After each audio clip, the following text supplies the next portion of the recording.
నాకు ఒక విషయం చెప్పండి.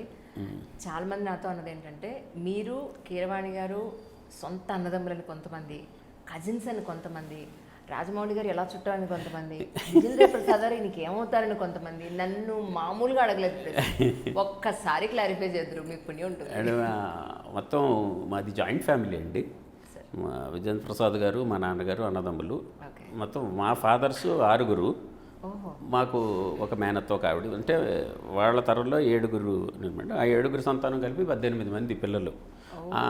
మా అత్తగారి పిల్లల్ని తీసేస్తే మా కజిన్స్, మా ఫాదర్స్ తరఫు కజిన్స్ 15 మంది అండి మేము.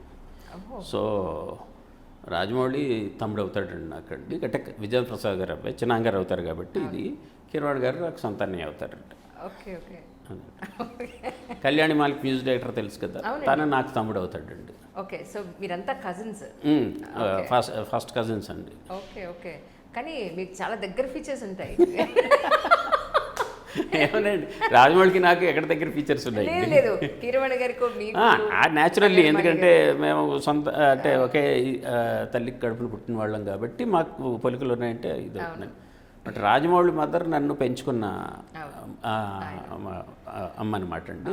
సో ఆవిడనే నేను ఎక్కువ రోజులు, అంటే నాకు ఊహ తెలిసింది ఒక 10 ఏళ్ళు వచ్చే వరకు కూడా ఆవిడే నా మదర్ అని చెప్పేసి అని కూడా అనుకునేందుకు ఆవిడ పెంచారండి నన్ను. మా పిన్ని నన్ను పెంచారు.